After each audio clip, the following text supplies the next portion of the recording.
देखो orbital electron का मतलब क्या है? ऑर्बिटल इलेक्ट्रॉन का मतलब हमने पढ़ा है कि भाई ये न्यूक्लियस होता है ना? और इस न्यूक्लियस के चारों तरफ ऑर्बिट्स होते हैं और इस ऑर्बिट में इलेक्ट्रॉन क्या करता है? राउंड करता है, मोशन करता है, रोटेटरी मोशन करता है। अगर हम बात करें, ये तो देखो पॉजिटिव है और ये इलेक्ट्रॉन नेगेटिव। ये तो पॉजिटिव है, इलेक्ट्रॉन कैसा है? नेगेटिव, यानी डाइपोल बन गया है। डाइपोल बन गया ना। नेक्स्ट क्लास में जब आके आप पढ़ोगे तो चार्ज जब मूव करता है ना, यानी करंट जो फ्लो होता है, चार्ज के मूव होने का मतलब क्या है? चार्ज देखो हमने ऐसे पढ़ा है कि ये कोई वायर है मान ली, और इस वायर में इलेक्ट्रॉन फ्लो हो रहे हैं। इलेक्ट्रॉन फ्लो होने का मतलब ये है कि उस वायर में करंट फ्लो हो रहा है ना? और आगे आप मैग्नेटिक इफेक्ट ऑफ करंट जब आप चैप्टर पढ़ोगे तो उसमें पढ़ोगे कि जब किसी वायर में इलेक्ट्रिक करंट फ्लो होता है ना, आई, तो इसके चारों तरफ मैग्नेटिक फील्ड जनरेट हो जाता है। क्या जनरेट हो जाता है? Magnetic field. अच्छा, अब हम बात करते हैं, ये आगे आप पढ़ोगे बड़े डिटेल से, बहुत ही अच्छा, बहुत ही इंटरेस्टिंग टॉपिक है और आपके काम आने वाला भी है। तो हमने ये समझ लिया है कि जब किसी वायर में इलेक्ट्रॉन फ्लो होते हैं, इलेक्ट्रिक करंट फ्लो होता है, तो उसके चारों तरफ कुछ ना कुछ मैग्नेटिक फील्ड जनरेट होता है। ये हम डिटेल से आगे पढ़े। अभी आपको इतना समझना है कि भाई ये पॉजिटिव है और ये नेगेटिव है। इसको हम डाइपोल से कंपेयर कर सकते हैं। डाइपोल से कंपेयर करने का मतलब ये है कि ये डाइपोल का पॉजिटिव और ये डाइपोल का नेगेटिव। और ये हमने पढ़ा है कि एक बार मैग्नेट जो होती है that is compare to be as a dipole. Magnet को भी आप डाइपोल से कंपेयर कर सकते हो। डाइपोल का पॉजिटिव मैग्नेट के एन पोल यानी नॉर्थ पोल की तरह बिहेव करता है, और डाइपोल का इलेक्ट्रॉन यानी नेगेटिव पार्ट जो है वो डाइपोल के एस पोल की तरह यानी साउथ पोल की तरह बिहेव करता है। ओके, अब हम ये कह रहे हैं कि ये इलेक्ट्रॉन इसके चारों तरफ मूव कर रहा है, तो इलेक्ट्रॉन के मूवमेंट से तो कुछ ना कुछ मैग्नेटिक फील्ड जनरेट होता है। ये हमने पढ़ा है कि भाई इलेक्ट्रॉन जब मूव करेगा यानी करंट फ्लो होगा, और करंट के फ्लो होने से कुछ ना कुछ मैग्नेटिक फील्ड जनरेट होता है। और अगर मैग्नेटिक फील्ड जनरेट होता है तो वहां कुछ ना कुछ क्या होना चाहिए? मैग्नेटिक मोमेंट होना चाहिए। मैग्नेटिक मोमेंट को किससे रिप्रेजेंट करते हो आप? मैग्नेटिक मोमेंट को किससे रिप्रेजेंट करते हैं? कैपिटल एम से। सबने पढ़ा है ना, कैपिटल एम। और कितना होता है magnetic moment? M, capital M is equal to magnetic moment.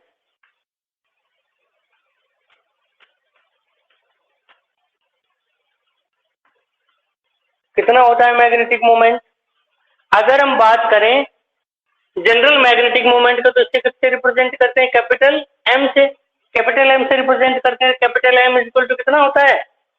Pole strength into effective length. Pole strength into effective length, ये हो गई पोल स्ट्रेंथ।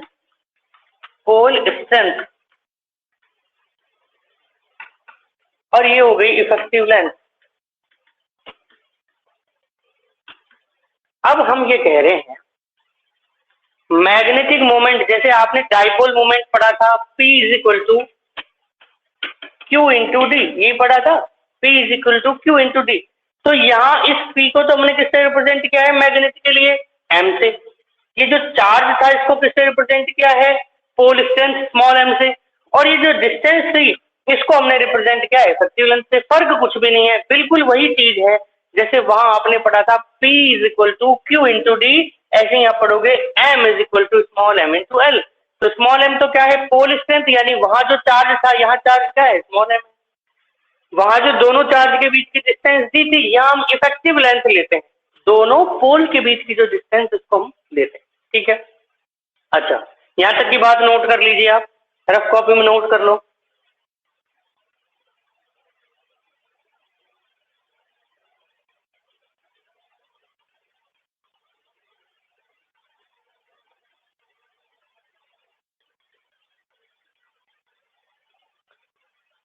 अच्छा देखो,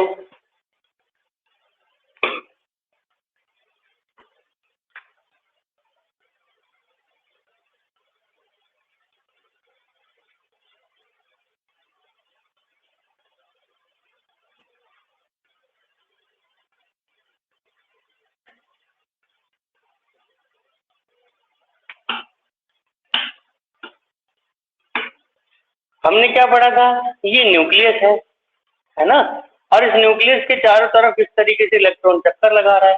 ये जो इलेक्ट्रॉन चक्कर लगा रहा है इसका हमको मैग्नेटिक मोमेंट चाहिए।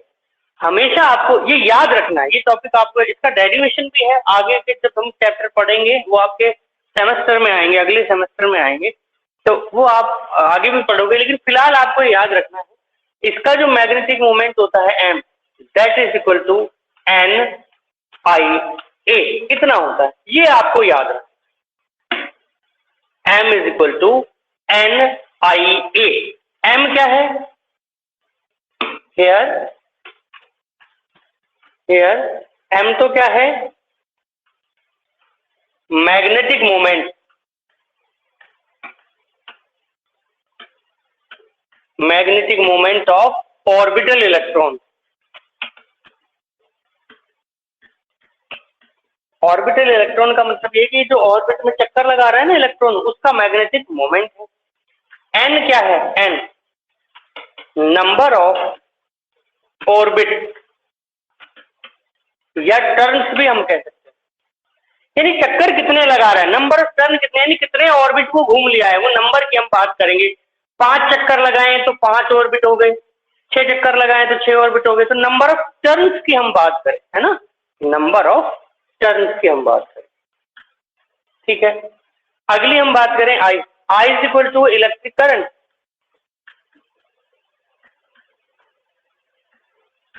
इलेक्ट्रिक करंट का मतलब I is equal to Q upon T. अगर हम इलेक्ट्रॉन की बात करें तो चार्ज कितना है, इलेक्ट्रॉन तो ई अपॉन टी, ये तो होता है ना, I is equal to Q upon T. Charge के फ्लो होने की जो रेट होती है, चार्ज अपॉन टाइम, उसको इलेक्ट्रिक करंट बोलते हैं। तो चार्ज क्यू कितना है, इलेक्ट्रॉन है ना, तो ये तो हो गया इलेक्ट्रॉन, और टी का मतलब हो गया टाइम। ए की अगर हम बात करें, ए है एरिया। एरिया का मतलब क्या है कि जिस ऑर्बिट में मूव कर रहा है उसका रेडियस निकाल लीजिए आप। मान लीजिए रेडियस आर है तो इसका एरिया कितना हुआ, पाई आर स्क्वायर। ये होता है ना सर्कल का एरिया, पाई आर स्क्वायर।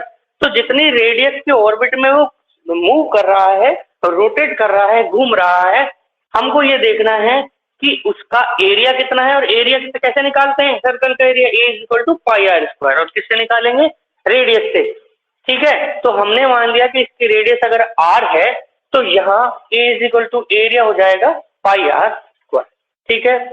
सारी चीजें हम इसमें रख देंगे तो आपके पास आ गया। हम मान लेते हैं, यहाँ तक लिख लीजिए, पहले सारे बच्चे लिख लो, यहाँ तक नोट कर लो।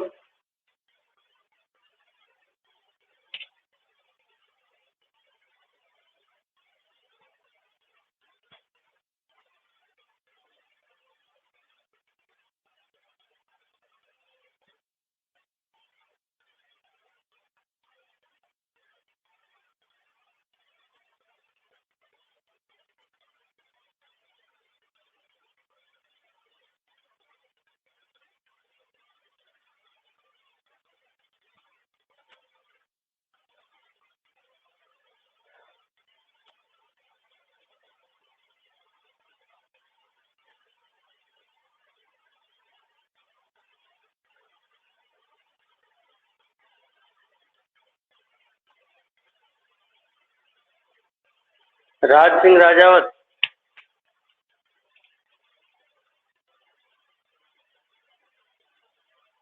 Yes sir. समझ में आ रहा है बेटा? Yes sir. अच्छा, लिख लिया आपने, नोट कर लिया यहाँ तक?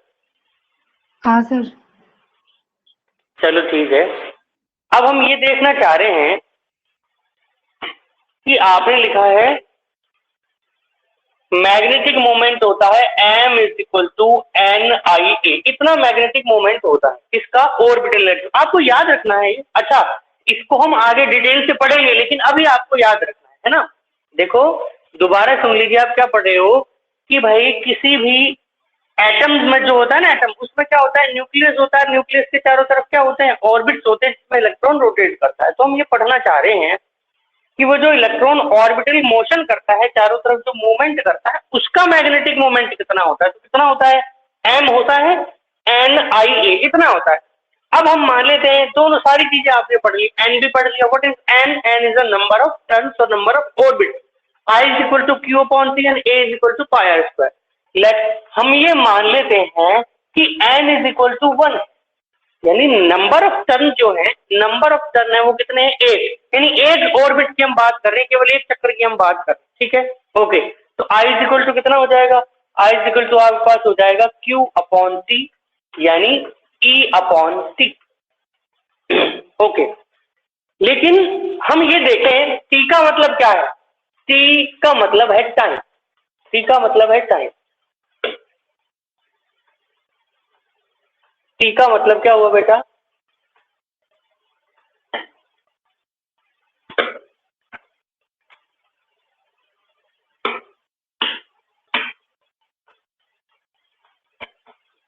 टाइम। और टाइम का मतलब क्या है, हम अगर ऐसे देखें कि भाई मान लीजिए ये कोई ऑर्बिट है ना, और इसकी डिस्टेंस कितनी होगी, टाइम का फॉर्मूला क्या होता है, टाइम इज इक्वल टू होता है डिस्टेंस अपॉन स्पीड, या डिस्प्लेसमेंट अपॉन वेलोसिटी, यही होता है, यही तो होता है ना टाइम, या तो डिस्टेंस अपॉन स्पीड, या वेक्टर की हम बात करें तो डिस्प्लेसमेंट अपॉन वेलोसिटी। अब हम ये देखें कि अगर इस ऑर्बिटल इलेक्ट्रॉन के लिए हम टाइम निकालना चाहें कि टाइम कितना होगा, तो हम देखेंगे कि सबसे पहले टाइम निकालने के लिए हमको डिस्टेंस चाहिए कि डिस्टेंस कितना होगा, क्योंकि टाइम क्या है, स्केलर फिजिकल क्वांटिटी है ना, तो हम स्केलर की बात करेंगे। टाइम, डिस्टेंस कितना हुआ और स्पीड कितनी थी, ठीक है। अब हम मान लेते हैं, देखो आपने लीनियर मोशन और रोटेटरी मोशन पढ़ी है, लीनियर मोशन में वेलोसिटी को किससे रिप्रेजेंट करते हैं, v से, और रोटेटरी मोशन में किससे रिप्रेजेंट करते हैं, ओमेगा से। तो हमने मान लिया कि ये जो वेलोसिटी है ना, जिस वेलोसिटी से वो मूवमेंट कर रहा है, स्पीड से मूव कर रहा है, वो तो कितनी हो गई, ओमेगा, है ना। और डिस्टेंस कितनी कवर करेगा, देखो एक पूरा एरिया कितना होता है, 2 पाई, एंगुलर डिस्टेंस कवर करेगा। अरे यहां से कितना हुआ, 0, 0 से पाई बाई 2, फिर कितना हुआ पाई, फिर यहाँ कितना हो जाएगा 3 पाई बाई 2, और वापस से कितना हो गया 2 पाई, यानी यहां से चल करके एक ऑर्बिट उसने वापस से पूरा किया, यहां तक आने में कितना डिस्टेंस कवर करी, 2 पाई, कितनी डिस्टेंस कवर करी, 2 पाई। तो डिस्टेंस तो आ गई आपके पास 2 पाई, और वेलोसिटी या स्पीड आपके पास आ गई ओमेगा, तो टाइम आपके पास होगा t इज इक्वल टू कितना, 2 पाई अपॉन ओमेगा। ये बात सबको समझ में आई कि नहीं, अगर आई है तो अपने चैट बॉक्स में यस लिखो, सारे बच्चे लिखो, अगर ये बात आपको समझ में आ गई है तो आप अपने चैट बॉक्स में लिखिए यस।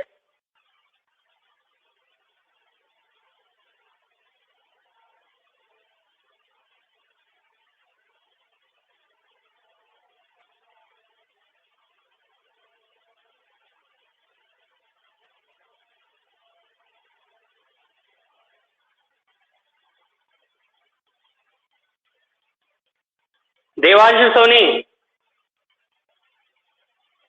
देवांशु सोनी अनम्यूट करो खुद को। Yes sir. क्या समझ में नहीं आया भाई, ये आए हैं? वापस बता दो। आवाज साफ नहीं आ रही तुम्हारी, ये बताओ मुझे इसमें समझ में क्या नहीं आया आपको। सर एक मिनट, ये वाला ना जो अभी आप बताए हो, इसकी टी की वैल्यू, टी की वैल्यू समझ में नहीं आई, चलो ठीक है दोबारा समझ लीजिए। देखो दोबारा समझा रहा हूं मैं, आप समझिए ध्यान से। हमने ये कह रहे हैं कि ये न्यूक्लियस है, और इस न्यूक्लियस के चारों तरफ कोई इलेक्ट्रॉन है जो ऑर्बिट कर रहा है, ऑर्बिट में चक्कर, ये तो हमने पढ़ाई है ना, ये हमने छोटी क्लास में पढ़ा है कि नाभिक होता है, नाभिक के चारों ओर इलेक्ट्रॉन चक्कर लगा रहे होते हैं।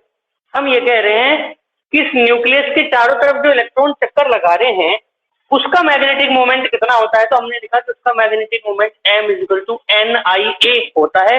ये आपको याद रखना है, फिर से सुन लीजिए, आपको याद रखना है कितना होता है, m is equal to NIA होता है। ओके, यहाँ n क्या है, n नंबर ऑफ ऑर्बिट है कि वो कितने ऑर्बिट में चक्कर लगाया, एक चक्कर लगाया तो एक ऑर्बिट, 10 चक्कर लगाया तो 10 ऑर्बिट, ठीक है। I क्या है, आई होता है करंट, जो आपने छोटी क्लास में पढ़ा है, I is equal to Q upon T. Q का मतलब तो चार्ज है, टी का मतलब टाइम है। क्यू का मतलब तो चार्ज है, टी का मतलब टाइम है। चार्ज तो कितना है, अरे इलेक्ट्रॉन की आप बात कर रहे हो, चक्कर कौन लगा रहा है, इलेक्ट्रॉन लगा रहा है, तो इलेक्ट्रॉन का चार्ज कितना होता है, ई होता है, बिल्कुल ठीक है। टाइम कितना है, टाइम का मतलब ये कि एक चक्कर, जब आपने लिख दिया कि let n is equal to 1, कि हमने मान लिया कि नंबर ऑफ टर्न है वो कितना है, एक, यानी एक ऑर्बिट कवर किया है, एक चक्कर लगाया है, तो उसके लिए टाइम कितना होगा, टाइम कितना होता है, डिस्टेंस अपॉन स्पीड, यही तो होता है। समय का फॉर्मूला क्या होता है, समय का मतलब होता है दूरी बटे चाल, समय का फॉर्मूला होता है दूरी बटे चाल। अरे तो अगर हम इसकी बात करें कि एक चक्कर लगाने में कितनी दूरी तय करी, तो 2 पाई कौन ये दूरी तय करी। दो तरीके की डिस्टेंस होती है, एक तो होती है लीनियर डिस्टेंस, ये आपने 11th क्लास में पढ़ा है, और एक होती है एंगुलर डिस्टेंस, ठीक है। तो ये कौन सी डिस्टेंस है, एंगुलर। एंगुलर का मतलब कितने एंगल चला, तो यहां से शुरू हुआ और एक चक्कर करके आया, तो कितने एंगल चला, 2 पाई, तो डिस्टेंस तो कितनी हो गई, 2 पाई। अब एंगुलर वेलोसिटी, लीनियर वेलोसिटी को रिप्रेजेंट करते हैं v से, एंगुलर वेलोसिटी को रिप्रेजेंट करते हैं ओमेगा से, तो एंगुलर स्पीड कितनी हो गई, ओमेगा। तो समय का फॉर्मूला हो गया दूरी बटे चाल, तो दूरी तो हो गई 2 पाई और चाल हो गई ओमेगा। डिस्टेंस तो हो गई 2 पाई और स्पीड हो गई ओमेगा, तो ये टाइम आ गया, ठीक है।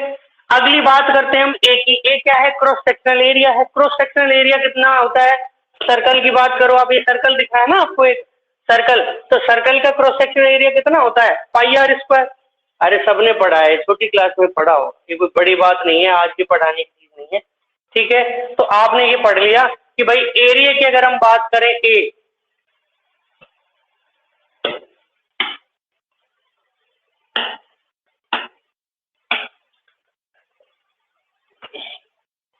इज इक्वल टू कितना होगा, अगर हम ये मान लें कि जिस ऑर्बिट में वो घूम रहा है उसकी रेडियस आर है, कितनी है बेटा, स्मॉल आर।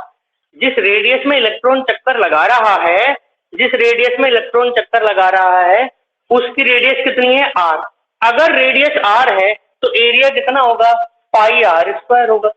एरिया कितना होगा, पाई आर स्क्वायर। अब देखो आपके पास आई आ गया, ए आ गया, टी आ गया, सब चीज आ गई, तो रख दीजिए, आपके पास आ जाएगा, देखो m is equal to, n का मतलब 1, n आपने 1 माना तो n की जगह 1 रख दिया। i का मतलब हो गया, सॉरी,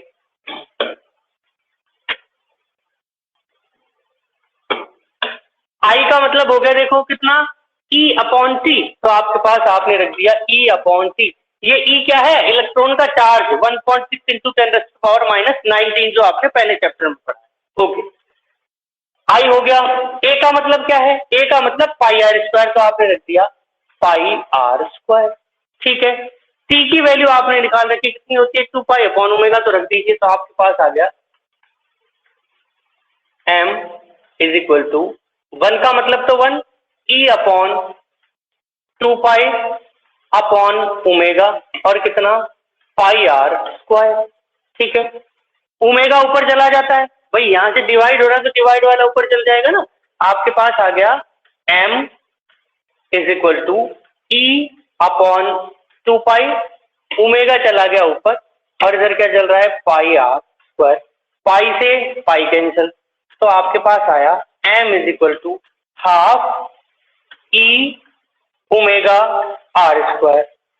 जब आप 11th क्लास में थे तो आपने लीनियर वेलोसिटी v और एंगुलर वेलोसिटी ओमेगा के बीच रिलेशन पढ़ा होगा, v is equal to omega r, ऐसे पढ़ा हो। एक फॉर्मूला तो यही बन गया आपका, ठीक है, एक फॉर्मूला तो ये बन गया। दूसरा ये क्या है, magnetic moment of orbital electron. 11th class में आपने पढ़ा था कि v तो लीनियर वेलोसिटी है और ओमेगा एंगुलर वेलोसिटी है, आर क्या है, ये रेडियस है, तो इनके बीच में ये रिलेशन होता है। अगर हम इस ओमेगा की वैल्यू यहाँ से निकाल लें, ओमेगा चाहिए ना, ओमेगा की वैल्यू निकाल लो, तो ओमेगा आपके पास आ जाएगा कितना, आर को इधर ले जाओ तो आपके पास आ गया v अपॉन आर। ये ओमेगा की वैल्यू उठा करके यहाँ रख दीजिए, तो आपके पास आ गया m is equal to half e, omega की जगह आ गया v r square upon r, तो एक आर से एक आर कैंसिल, तो आपके पास आ गया m is equal to half EVR। ठीक है, और यही क्या है आपका मैग्नेटिक